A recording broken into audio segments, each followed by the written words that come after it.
Hello. Mm, it's hot. It's quite hot. It's really hot. Hold on, give me a moment.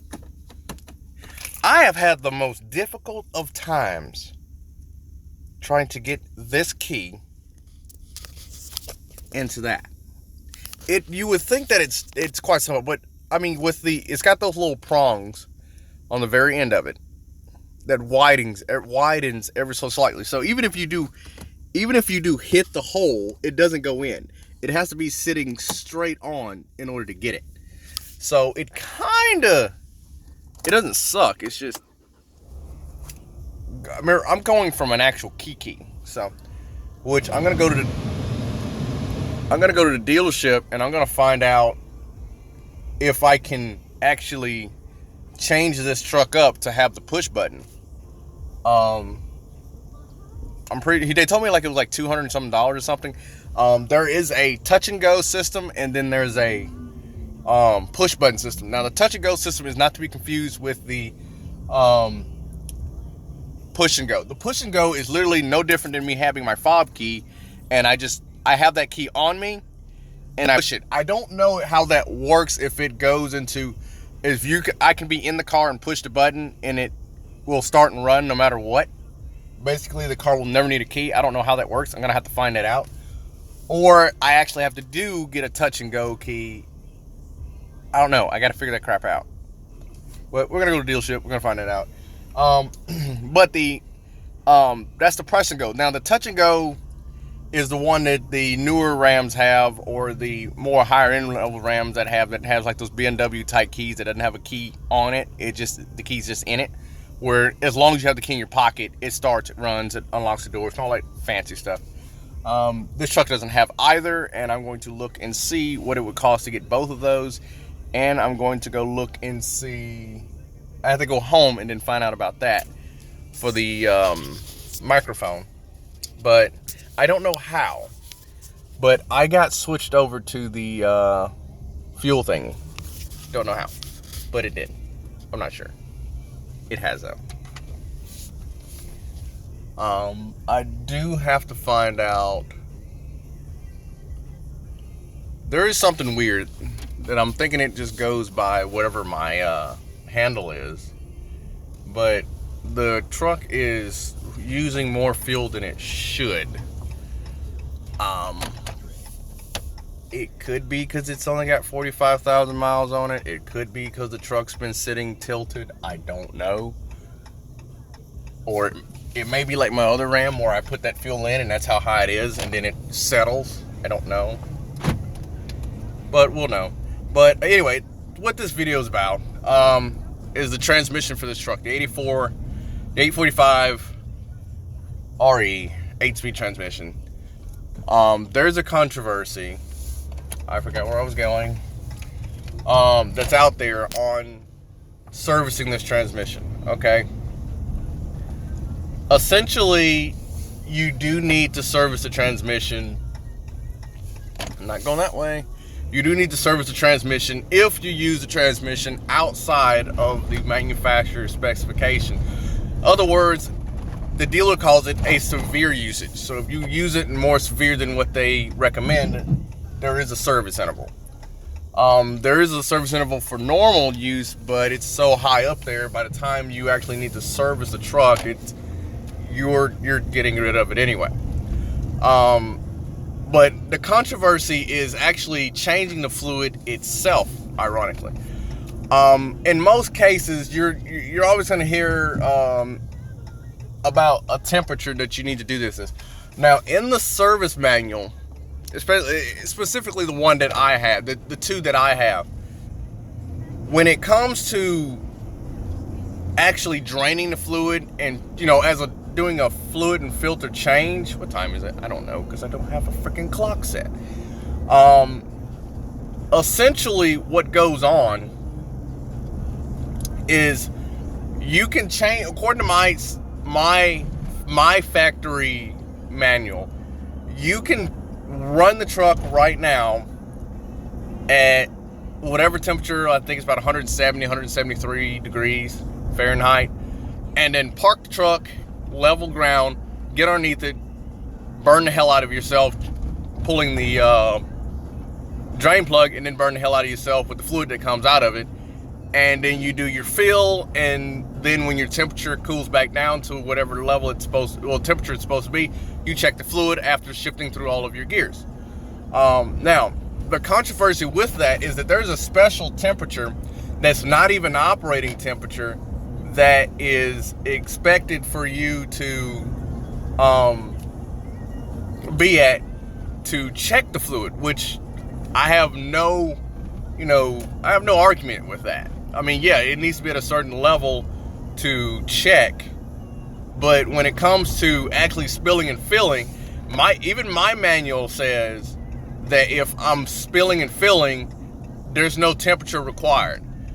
But it does say if I'm doing a level check, I do have to wait for a specific temperature. And the controversy with this is a lot of people think, or a lot of people will say that even if you do a spill and fill, that you have to wait for it to be at a specific temperature. Well, here's the thing with that. Your temperature of your transmission in the 845 RE, let me switch over. I can actually show you. Hold on. As soon as I figure out how to get to it, I see trip computers, yada yada yada. I'm trying to switch over to the okay, I'm in fuel. There we go, trans temp. Transmission temperature right now is 177 degrees. Okay, that's the average temperature. If I drive the truck and I'm at 177 degrees and I want to go to the dealership right now, that's where I was supposed to be going, the dealership. And I go to the dealership, remembering that it's a turn dial and not a handle, it's going to kill me. But if you go and put it in and you are at 177 degrees, 180 degrees, and you take it to the dealership, your operating temperature is below, I think it's below 100 and something degrees, or 115 and below. I think it's between 88 or 80 degrees and 115. That's a long time for your engine to cool, and there's no way to actually cool the transmission like that. Now, once you drain the oil and put new oil in it, that oil or that new transmission fluid that goes in it will actually be able to cool that transmission down a little bit more. But obviously, it will still have to cool down more, but it'll be low enough to where you don't have to wait all day in order to get that transmission. That's why most of the time when you do a transmission flush or transmission service on this specific transmission, or transmissions like this where you have to have a specific temperature, your vehicle has to be left there and you can't wait for it, because you have to wait on, if you can wait for it if you want, you're just going to be there for all half the day. Not just waiting on them to get to it, but actually doing that particular service. Like right here, sitting still, I'm at 81 degrees. Sitting still. Obviously, because there's no air going through the intercooler for the cooling the transmission. But again, when I first started, my range was 60. Now it's 63. Again, I don't trust that at all. To be honest with you, I'm not even trusting the mileage. I gotta figure out how to reset that crap.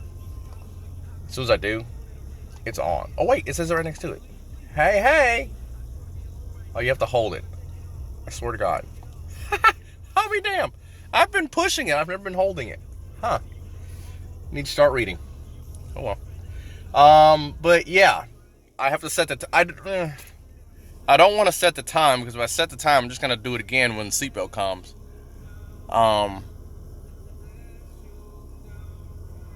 Screw it. We're setting the time. I think we can do it with this. Let's see here. Settings. Clock and time. Does it know what date? Oh, it doesn't even know the date. It's 2018. Just in case there's any controversy about what today is. It is...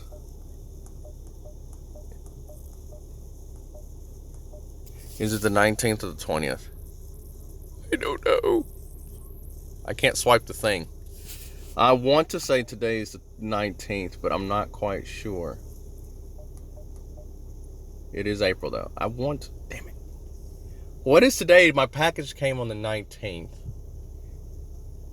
It's the 19th. It's the 19th. Okay, date's done. Set time. It is according to this. That's why I'm trying to swipe the thing on the. Stop moving the camera. It keeps auto-focusing. I'm trying. There we go. 5:04. It's 5:04. So we're gonna put 5:05. No, I set my clocks a little fast. So let's go 5:05. Well, 5:06 because it's gonna change by the time it does it. Does it change up here too? Yes, it does. All right. So now it's the correct times up there. This is where that comes in with all of your modules are tied in together. Where over here your instrument cluster is communicating with the radio. The radio, I set the radio time and it set the time on the cluster as well. Now, when I plug in the new or my old speedo for that, it may actually, I don't know. It may change it. Can I change the range? I wonder if I can change the range. Can I change the range? What I mean by that, I want to know if I can. I ain't gonna bother with that. Stored messages 1. Screen setup. I don't need to go into that. Miles per hour. Transmission. Tire pressures. All of the air. That's not quite right, but the air in this truck has to be above 40. And if it drops down to 32 or 33, it freaks out, even if the pressure does come back up. So I actually have to so that means I don't have quite enough air in here yet. The air in this truck is meant for 44 PSI. Believe it or not, it does. It's meant for 44. Oil temperature. Oil pressure is 27 PSI. Let me rev the engine. Okay, it does go up. Oil temperature is 185 degrees. Oil transmission temperature is 100. Why am I looking at me? Cooling temperature is 210, 212.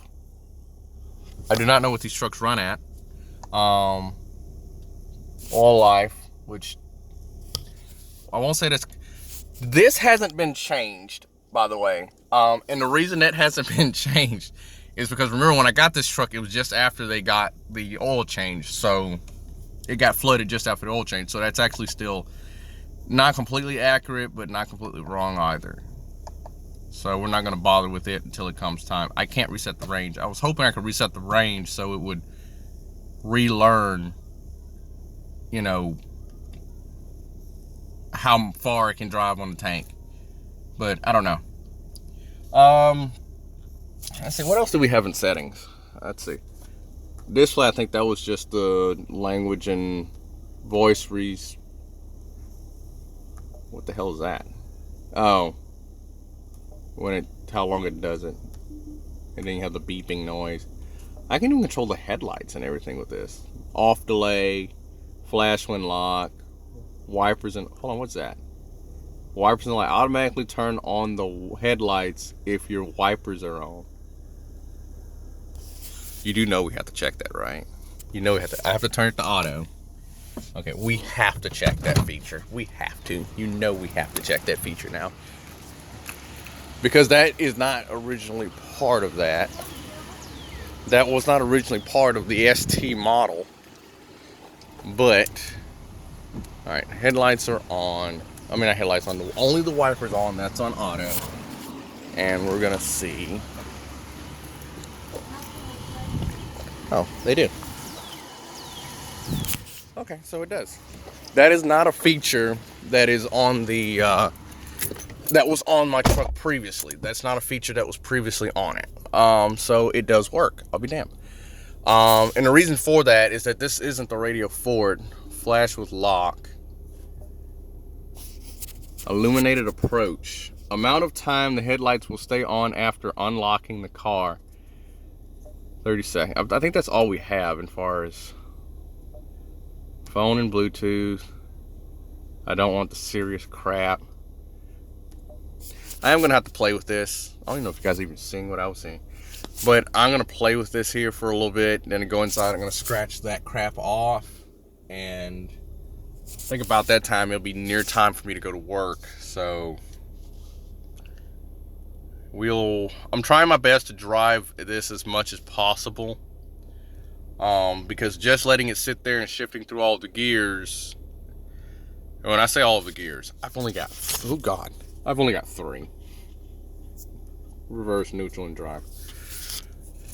In order for it to get through all 8 gears, it has to be driven, and in order for it to be driven and the crap to circulate through the transmission, you have to be at operating temperature. In order for you to operating temperature, you have to drive it. In order for you to be able to drive and to get through the gears, you have to be able to drive it at a long distance, which I can't do just drive. So I have to take long distances. I have to take long shortcuts to go to work. So, is it really a shortcut if you're taking a long way?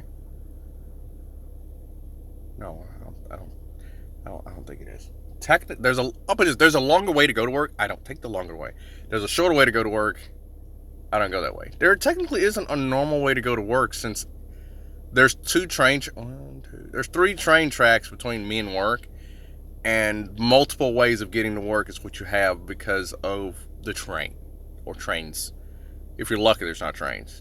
If you're unlucky, you get all 3. If you're really unlucky, they park.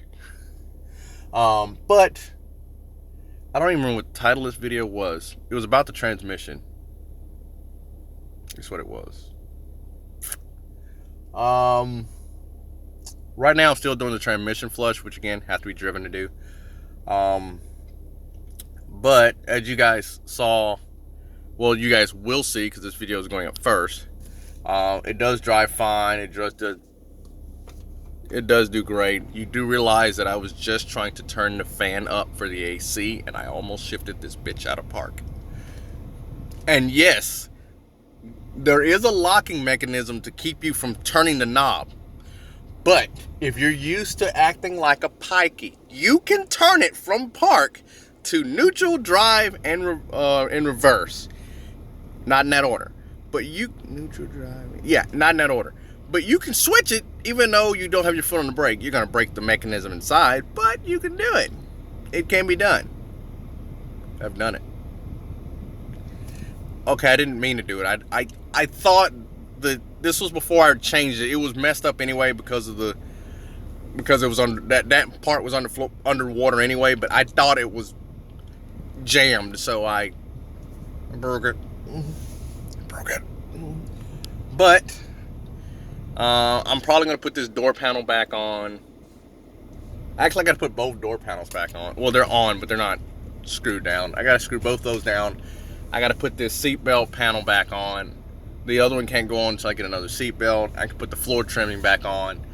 And I can start touching up on bolts and everything that's in this truck. And got to get these photos with the application.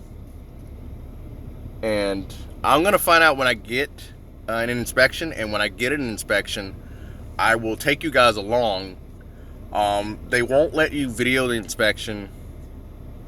Even if they do, I don't want to, because essentially what happens is that, say if you're watching someone on YouTube doing an inspection, and let's say you rig stuff up on the vehicle so it can pass inspection. The officer doesn't know that. The officer is only checking the things that he's supposed to check. And you'll get people that want to be these touchy-feely types that want to get overly sensitive. And what they'll do is they'll make complaints and get that officer in trouble because that officer didn't catch these things that was wrong with this vehicle and gave this vehicle a flying color pass. Well, the officer didn't know that. The officer checked what it was supposed to, but they don't see it that way. They want to be a keyboard warrior and make things worse for other people. That's one of the reasons why I don't video when people are doing official work or something like that. If I'm doing the work, you can complain, bitch, moan, groan, whine, all you want. I don't care. I'm working on it. You can't do it. It's mine. You want to come work on it? Come on down. You want to come fix it right? Come on down. I'm not paying you. I'm not doing it. But I'm going to go ahead and get these few things done, and we are going to head off to work. Peace, guys. Stay safe.